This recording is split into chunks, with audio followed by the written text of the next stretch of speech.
My end goal when I connect with someone is to operate as a specialist in what I do, build that trust, and really understand the needs of that person. So they're discovering what I can do, and I'm discovering if they're the right client for me and can I help them. I find people need scripts to, when they have a brand new idea, something new they're learning, it gives them something to practice and try out and kind of break the rust off of something new or get rid of the butterflies in the stomach kind of stuff. And then I like to rip it out of their hands and throw it in the shredder or burn it or something. If you get the core of what the script was about, now let's go talk to people like people talk to people, right?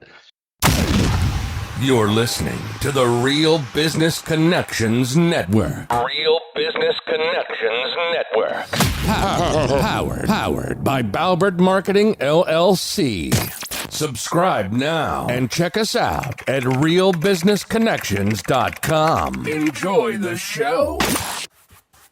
Welcome, everyone, once again to Real Talk with GrowGetters.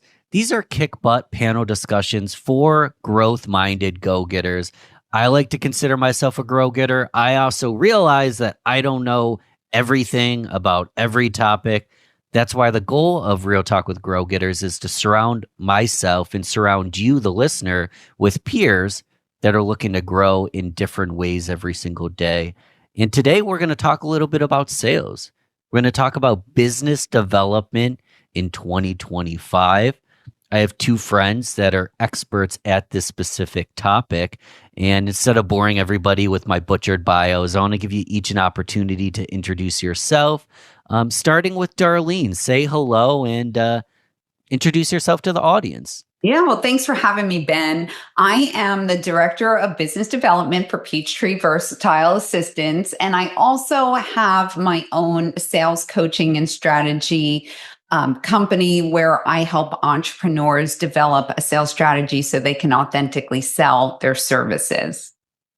And I wanted Darleen here very much because you're expert in like empathy and relationship building in sales. And but between us, I just wanted to see more Darleen. So excited to have you here today. And next up, Tom, say hello. Well, hey, everybody. And Ben, thank you so much for inviting me here. I'm very honored. My business is named The Sales Locksmith. And basically, that's sales training and sales coaching for entrepreneurs and sales teams. But what's most important is my support includes the fact that so many people in sales and so many entrepreneurs are what we might now call neurospicy, folks with a little neurodiversity. In my case, a heavy dose of ADHD, which made my corporate career a bit tumultuous. Lots of good, but lots of not so good. And I didn't have the tools and knowledge to adapt to it. And so I learned it a lot in a 30-year coaching career in the sales arena, helping small businesses with startup and sales. And so that's where my heart is at. I get to see all these entrepreneurs, and when they sometimes struggle and start to, the glimmer of giving up shows up, it's like, please, no, don't. You just have to not do it the way everybody's telling you. You got to find your path, and I know how to find that because I had to find my own. So that's my life and where my passion lies. Yeah, I mean, I'm the same, Tom. That's a big part of why I wanted you here. I never fit in, and there's nothing wrong with the fact I never fit in, but I learned my own eccentric ways. And I love that you bring a unique perspective that isn't super corporate to the sales conversation. And I know we're going to have a fruitful discussion. Well, I guess we'll start with the first call. We could call it a sales call or a discovery call. Darleen, kick us off. First call, just met someone. Am I supposed to close them in the first 5 minutes, or what am I there to do? Yeah, well, I think that with that initial call, so many people put so much pressure on themselves, right?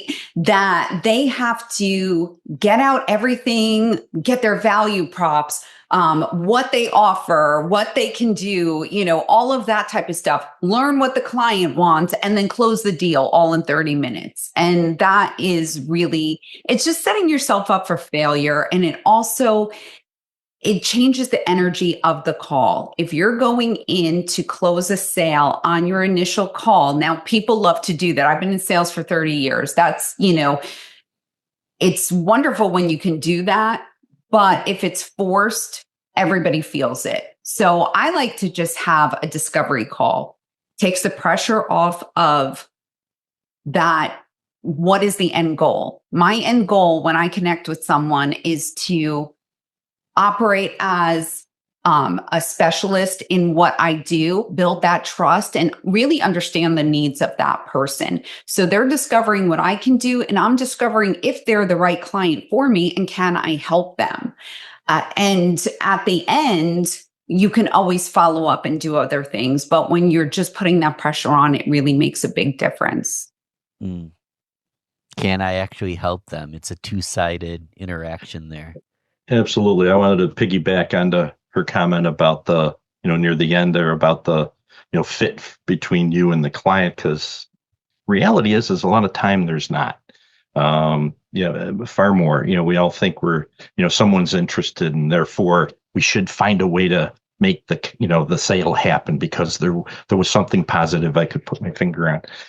When in reality, I like that perspective you brought up, Darleen, about, it's really, are we a good fit? Now, there is one thing that I'll just kind of differentiate because of, I think, the number of industries I've had to engage myself with in my sales career.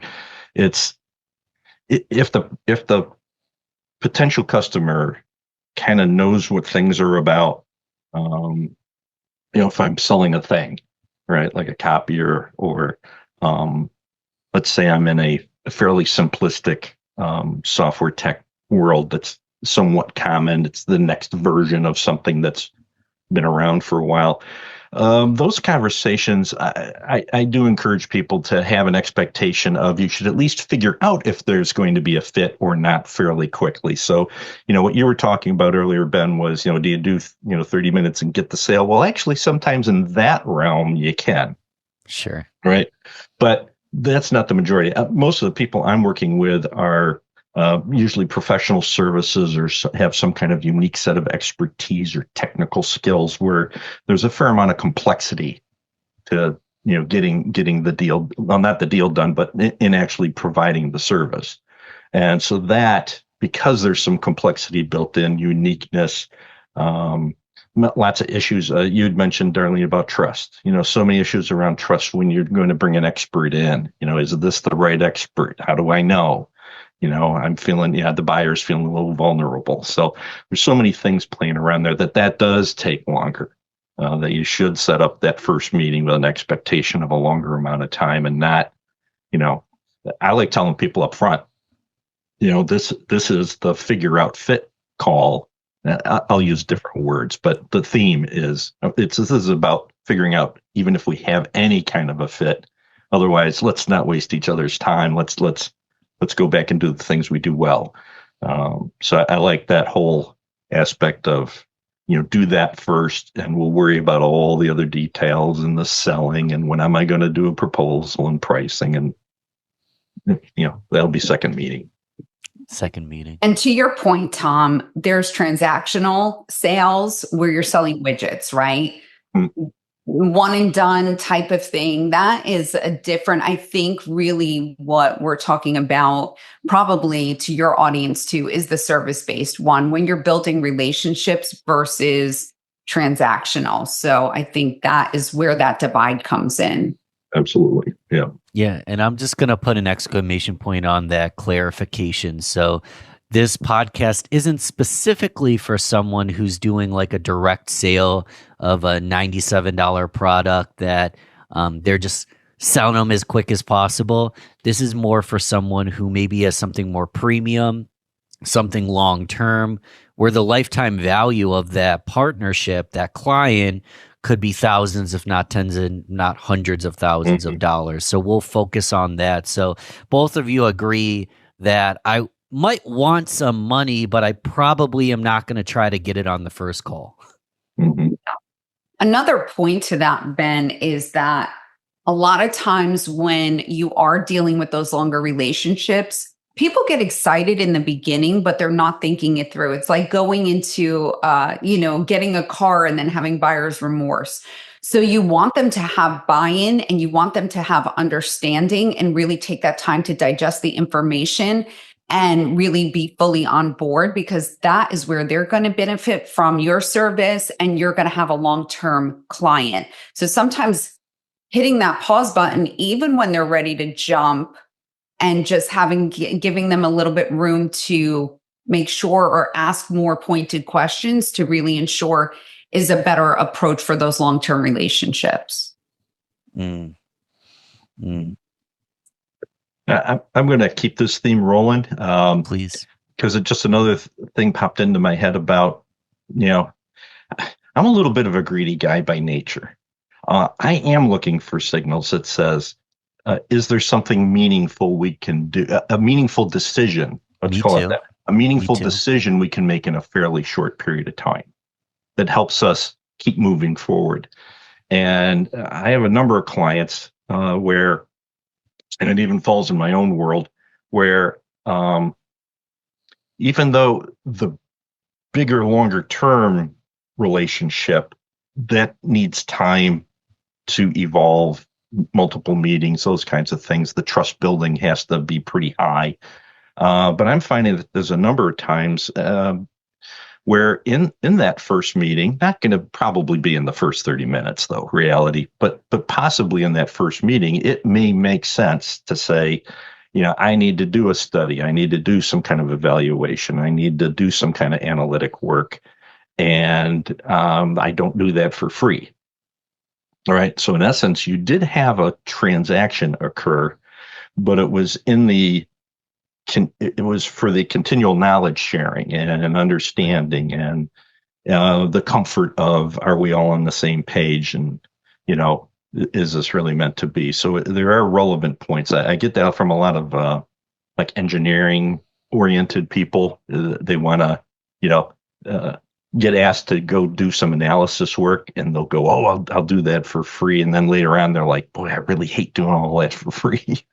So there is places where those things fit in too. So again, wonderful world of selling, making it fit the situation. You got to be ready to be flexible and have at least pre-thought about it could go here, it could go there, and I better have a game plan for how to handle it and not just be winging it. Let's talk a little bit about that nuance. And sometimes nuance can feel boring, but I know back in the day when I first started a sales job, we had a sales script, and that was the most boring thing I've ever done. I was just reading a script.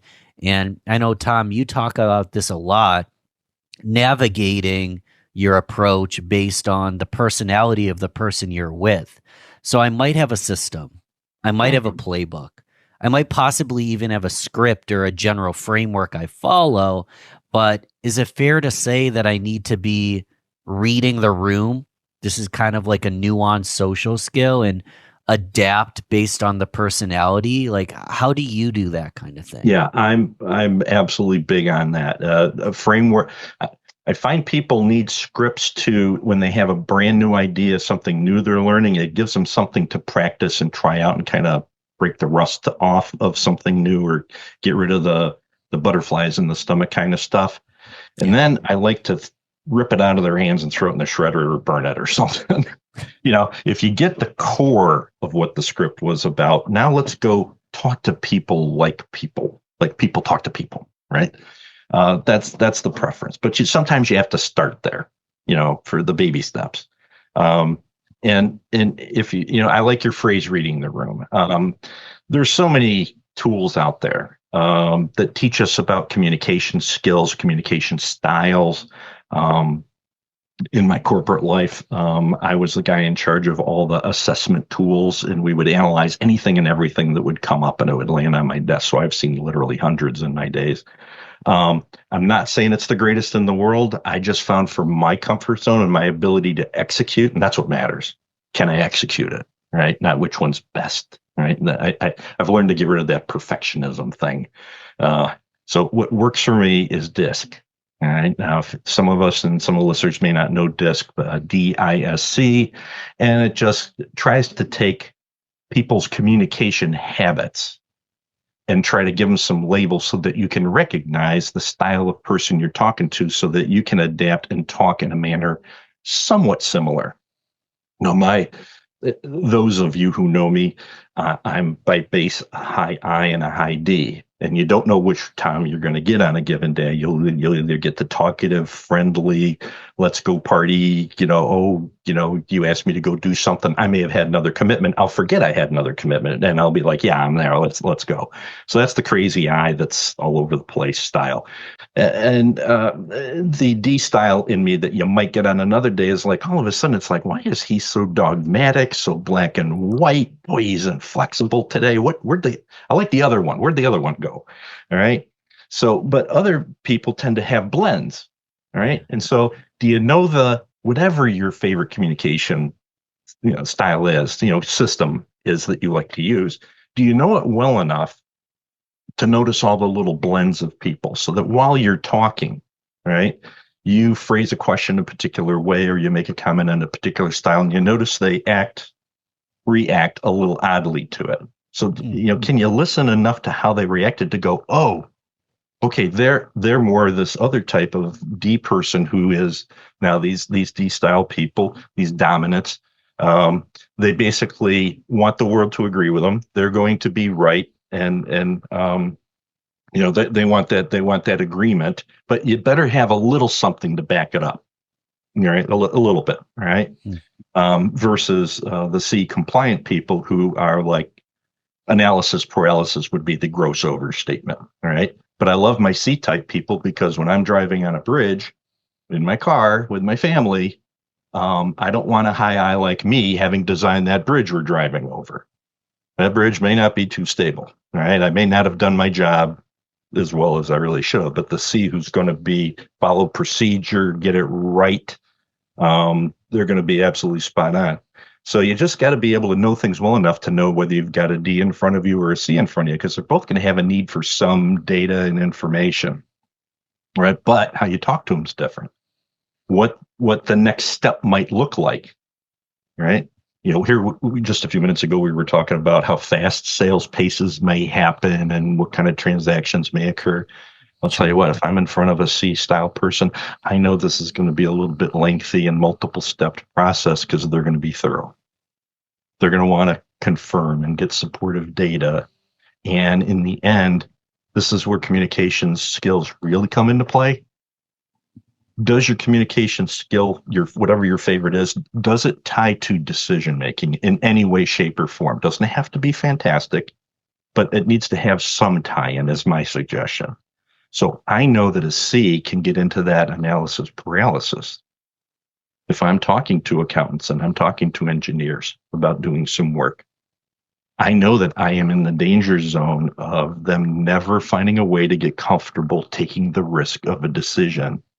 Because in my world, sales training, you can't, I build a building, I'll see it, I pour concrete, there's steel rods in it, et cetera. It's all touchy feely. If I'm talking sales training, communication skills, that's a little too fuzzy for them some of the time. And so I've got to be careful that I may have to help them and say, I think we've analyzed things enough, right? That's a tough spot to be in. But again, that's an example of modifying for a D who, if we agree quickly, I am going to have a pretty fast sale, right?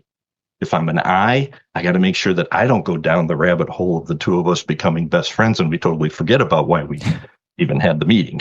Why we're here in the first place. So, and then there's other people who like to play it safe and the S's of the world who, so we got to take care of them too. And again, it's different.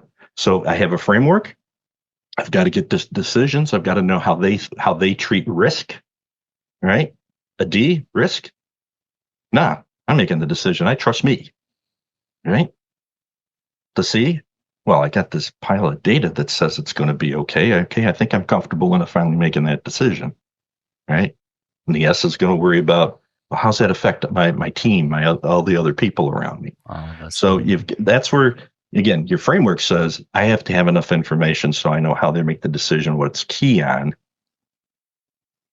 but can I modify? Do I know how to change my interaction, my language with them for each of the steps so I end up in the place that they need to be, not where I need to be, where they need to be, so they can be comfortable making a decision. Now, that was a little lengthy, covered kind of a little bit of a shotgun. So, Darleen, you want to clean this up? Yeah, well, make it more direct.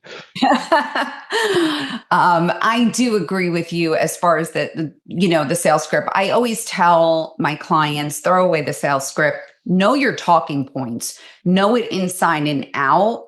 And you need like a guide, right? You want to have some kind of semblance. It's like having a meeting. If you don't have an agenda, it can go off base. And like Tom said, you can have a great conversation and not cover what you need to do. A few things that I will say to my clients too, throw away the PowerPoint. Unless you have a very technical, you're selling something technical or you need to demo something, look them in the eye. That is where you are going to gauge if somebody is checked out, if somebody is like, oh, wow, that's how I see it, right? I read body language. So when you're talking to someone, if they're excited about what you're saying, you could see it on their face and go even further. Or if you see you're losing them, like Tom said, you have to change what you're saying and adjust your tone. But when you are just doing a PowerPoint and it's really going through what you're just reading, it's boring for the person, it's boring for you, and you don't get to really engage and make that connection. Talk a little bit more on, and Tom had mentioned how like one day he feels like this, he acts like this, the next day maybe a little bit of a different Tom. I feel like I'm that way. You never know what Ben you're going to get depending on the day. I have a good poker face, but I'm all over the place. Talk to us, Darleen, a little bit. I mean, you preach empathy in sales, and that's part of it, right? Like, people aren't coming in the exact same way every single time. Talk a little bit about the purpose of empathy. I think it's important because of the fact that people know when you're being authentic and you want to help them, and understanding where that person is coming from.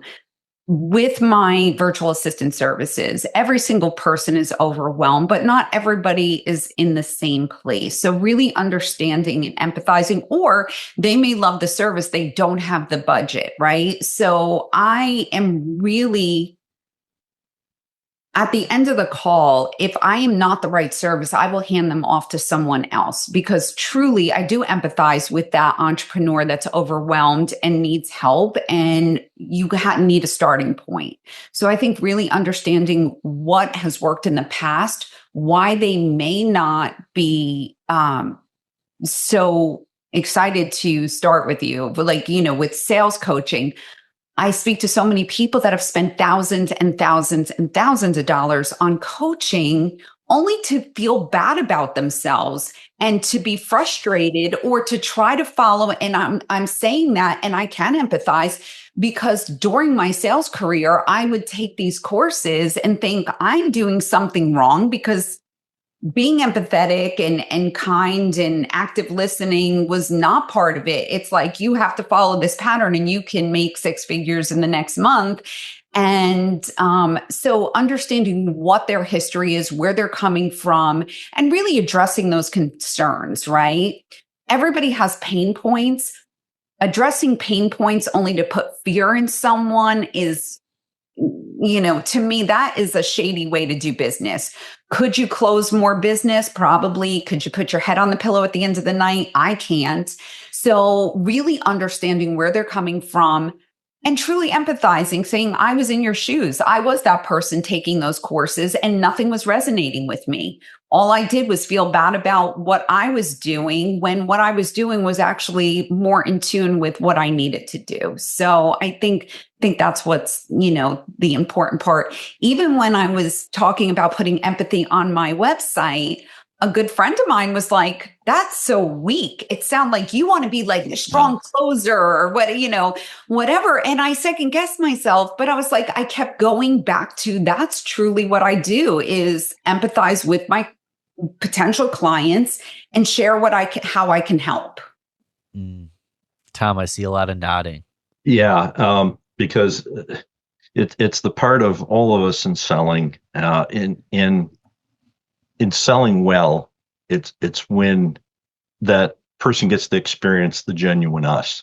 And so for you, Darleen, I've heard you talk about the empathy, and here you are again today, and I hear it in your tone of voice, and it's like, well, wait a minute, you know what?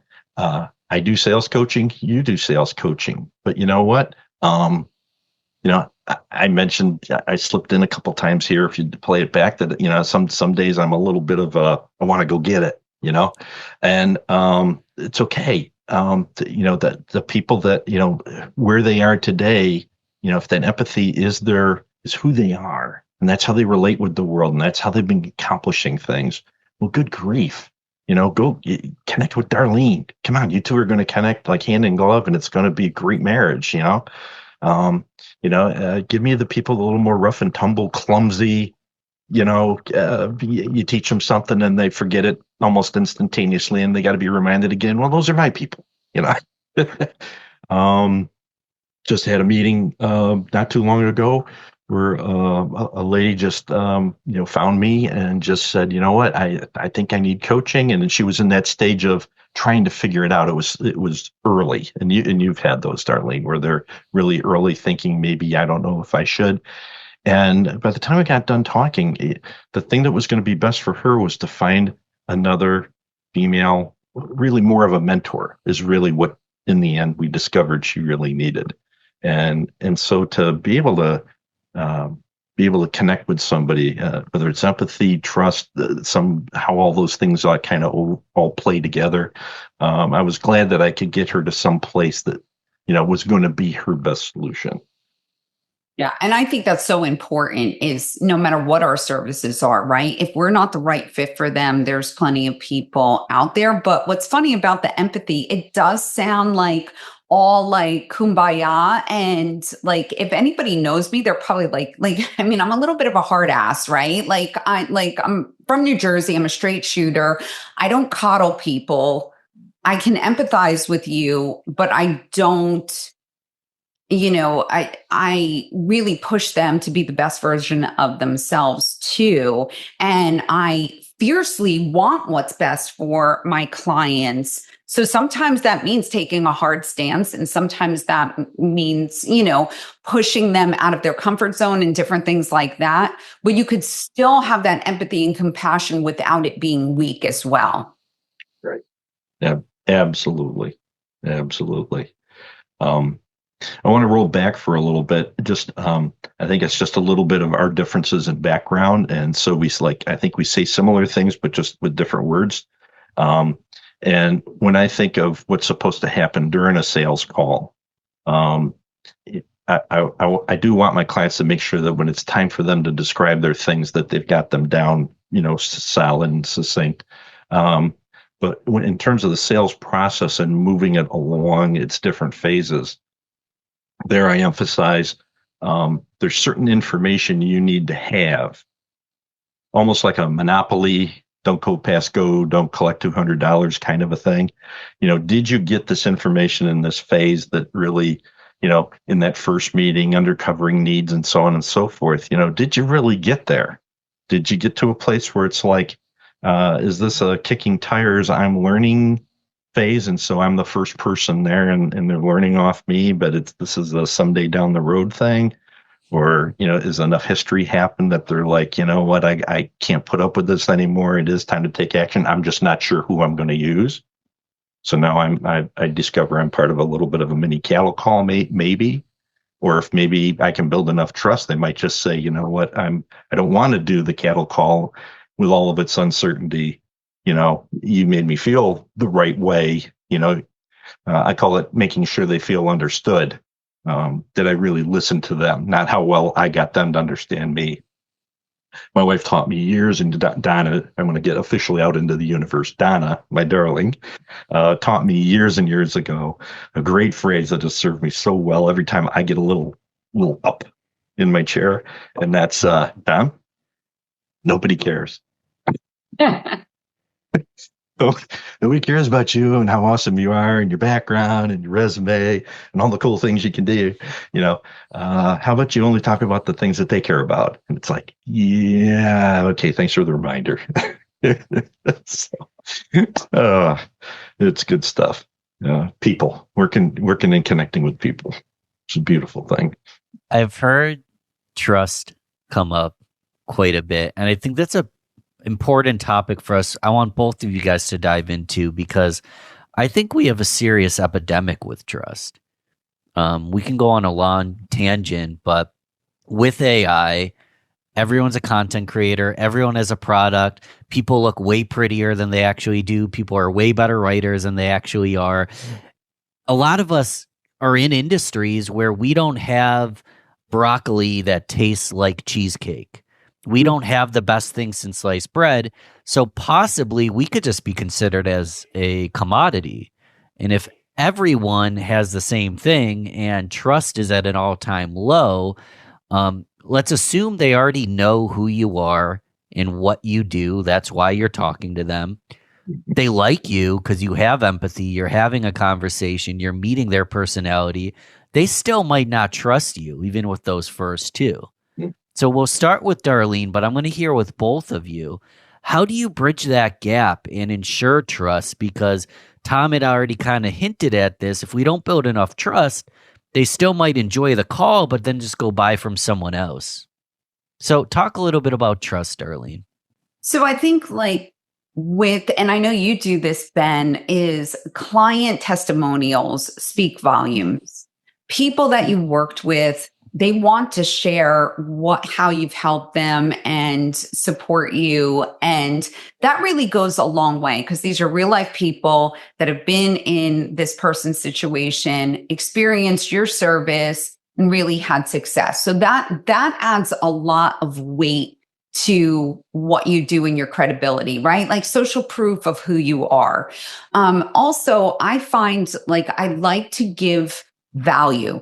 I like to give value every time I make that connection, every time I speak to them, give them a nugget, something that they could walk away from, a tool or anything that they can use, even if they don't use me. Because I'm saying to them, I want you to succeed regardless, right? I'm an option. And if I am the best option, then that's fantastic. But if I'm not, these are tools that you can use and go and succeed. So I think that goes a long way, because I've had people even say, reply to me that, maybe it's not the right time, or especially with virtual assistants. I'm like, here's an independent website. There's 1,000 people out there. Go look. They eventually come back to me, because they know that what I'm selling is something that I truly believe in, because I don't think you can really fake passion. I mean, I guess there are people out there that can, but I think that goes a long way as well. I'm just laughing because I'm imagining someone on a script and they have their conviction selling, where they're telling this passionate story, but they're completely detached from what they're selling. And you mentioned it before, maybe it works, but are you going to sleep well at night? Yeah. And if you do sleep well at night, you're probably not listening to this podcast, and you probably have some psychological problems if you're out burning people and you don't give a shit. But also, how many people nowadays really, okay, so now they get the glimpse that relationship building is the way to go. That's like the buzzword now, Yeah. right?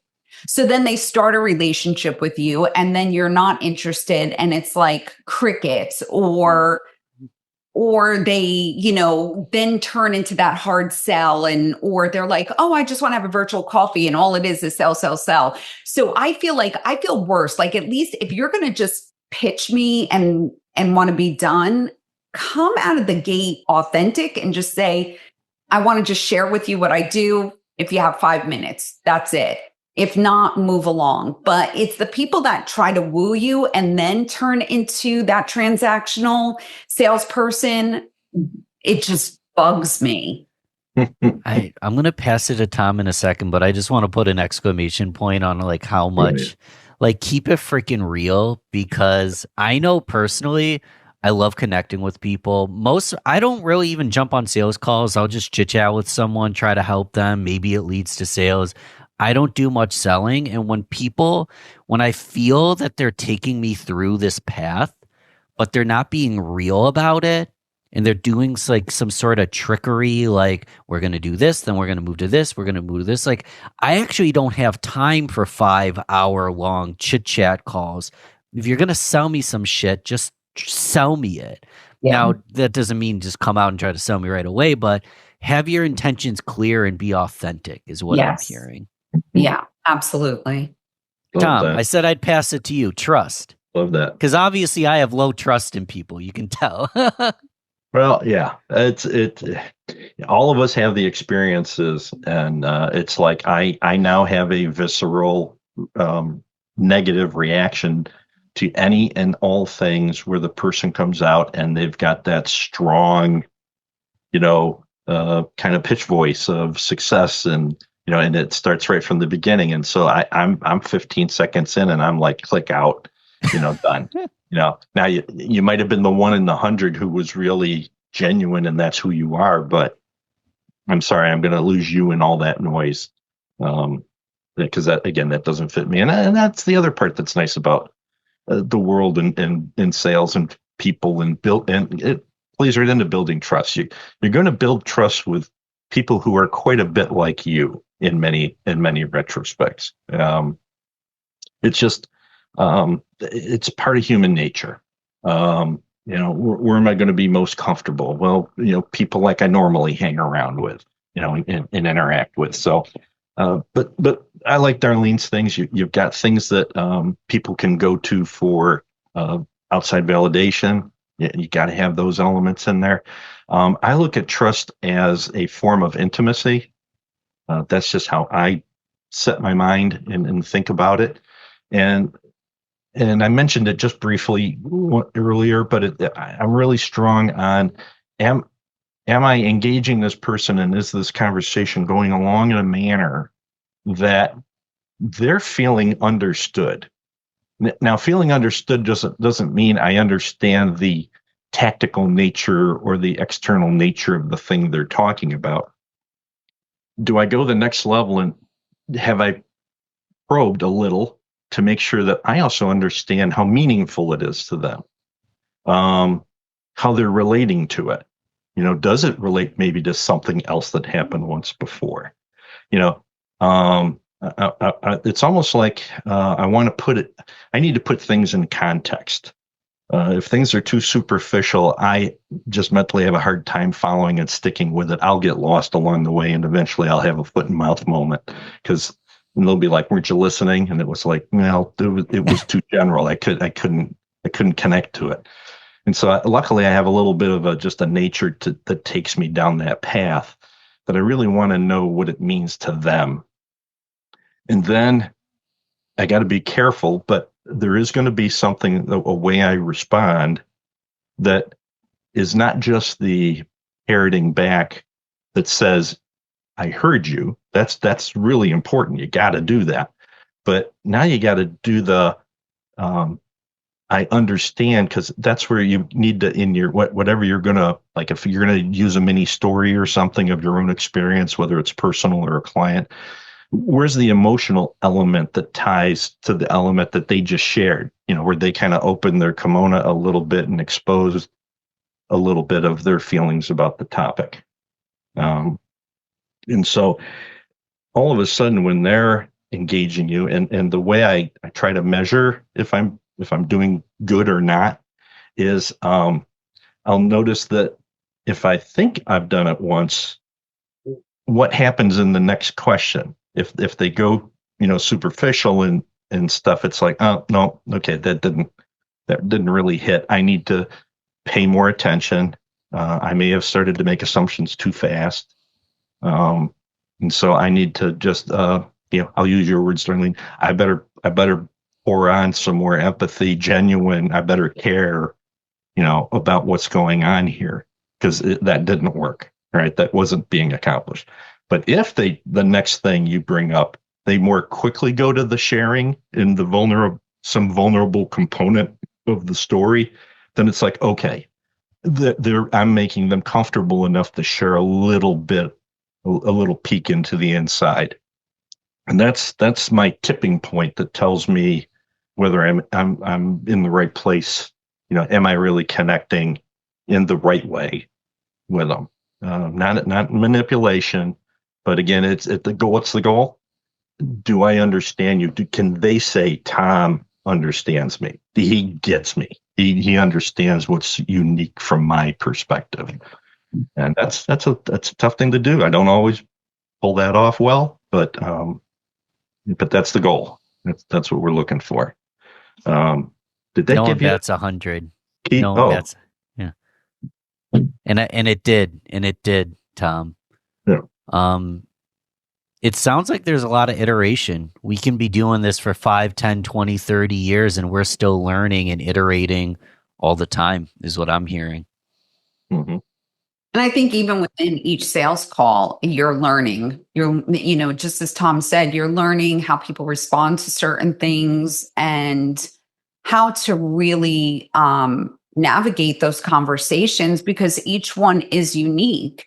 And especially when you're truly listening to that person, sometimes it's like I feel like I was on a therapy session, right? With someone. Yeah.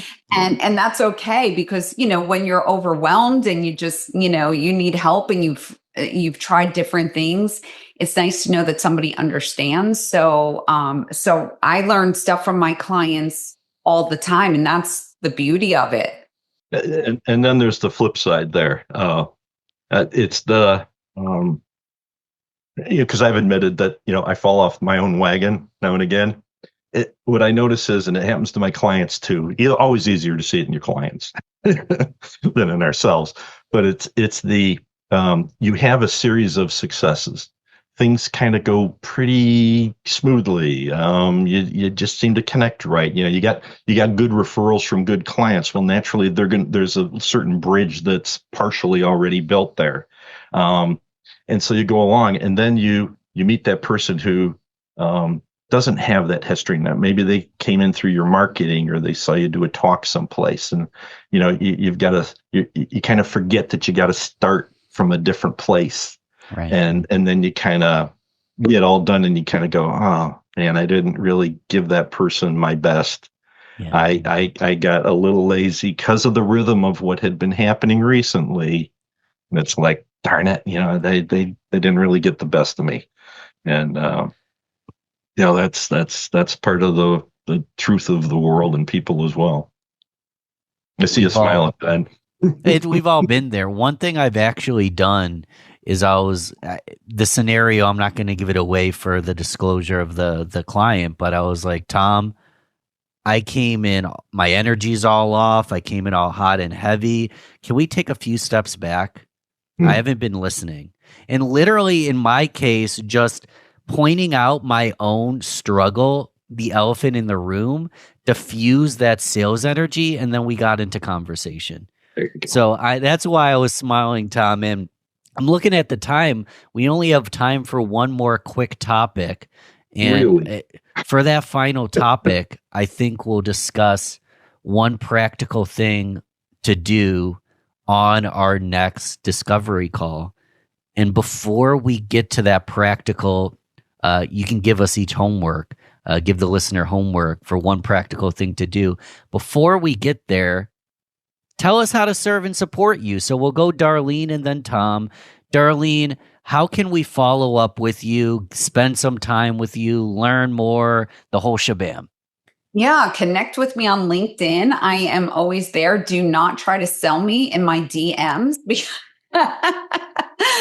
No, but whether it's a virtual assistant, whether it's sales coaching, I'm happy to have that discovery call, and all my contact information is on LinkedIn, and you can go to dpconsults.com and see what I do as far as the sales strategy.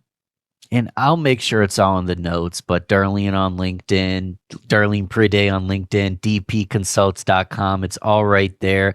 I'm a huge advocate, so I know the listener is going to become a fan of you as Thank well. Tom, how can we serve and support you too? Yeah. The Sales Locksmith, you will find a business page in LinkedIn. Then there's my personal page, which tends to have far more content. I'm building the business side of it, but you'll find tons of stuff. Whenever I find things related out there, I'm a great reposter and commenter. So if you follow me, you'll get taken to a lot of neat stuff in that whole neurodivergency and work. It's all about work in that world. So Tom Fecteau at LinkedIn, as well as the Sales Locksmith. That's the main places. Cool. And that's in the description. And I never have a boring, ordinary conversation with you, Tom. We're always going to go deep. So I encourage people to connect with Tom as well. And we'll go to Tom and then Darleen. One final tip for me to implement on my next discovery call. You can rehash something you already said or bring on something new, but a simple tip for me to implement on my next discovery call. All right.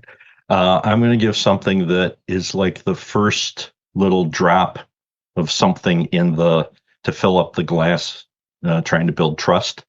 And that's when you first do your high hellos and you're doing the agenda of what we're going to accomplish today and how much time. Go ahead and bring up the, hey, we're going to talk about lots of things today, but so I don't lose track of where you would prefer we end up.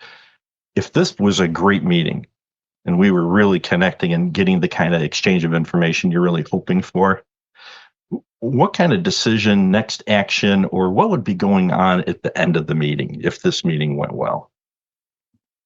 It puts the other person in control, makes them get away from I wonder when they're going to try to close me. I wonder when this is going to happen. I wonder when they're going to pull this move on me, because that's what they're used to from all the other lousy salespeople that they're having to deal with.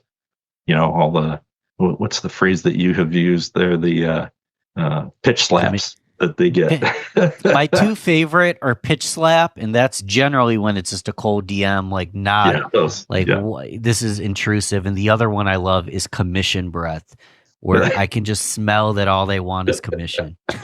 So if you were to ask them where you want to end up, even though you haven't had the meeting yet, but they're thinking, they have a hope, they have a thought about where this really should go, engage that, ask about that.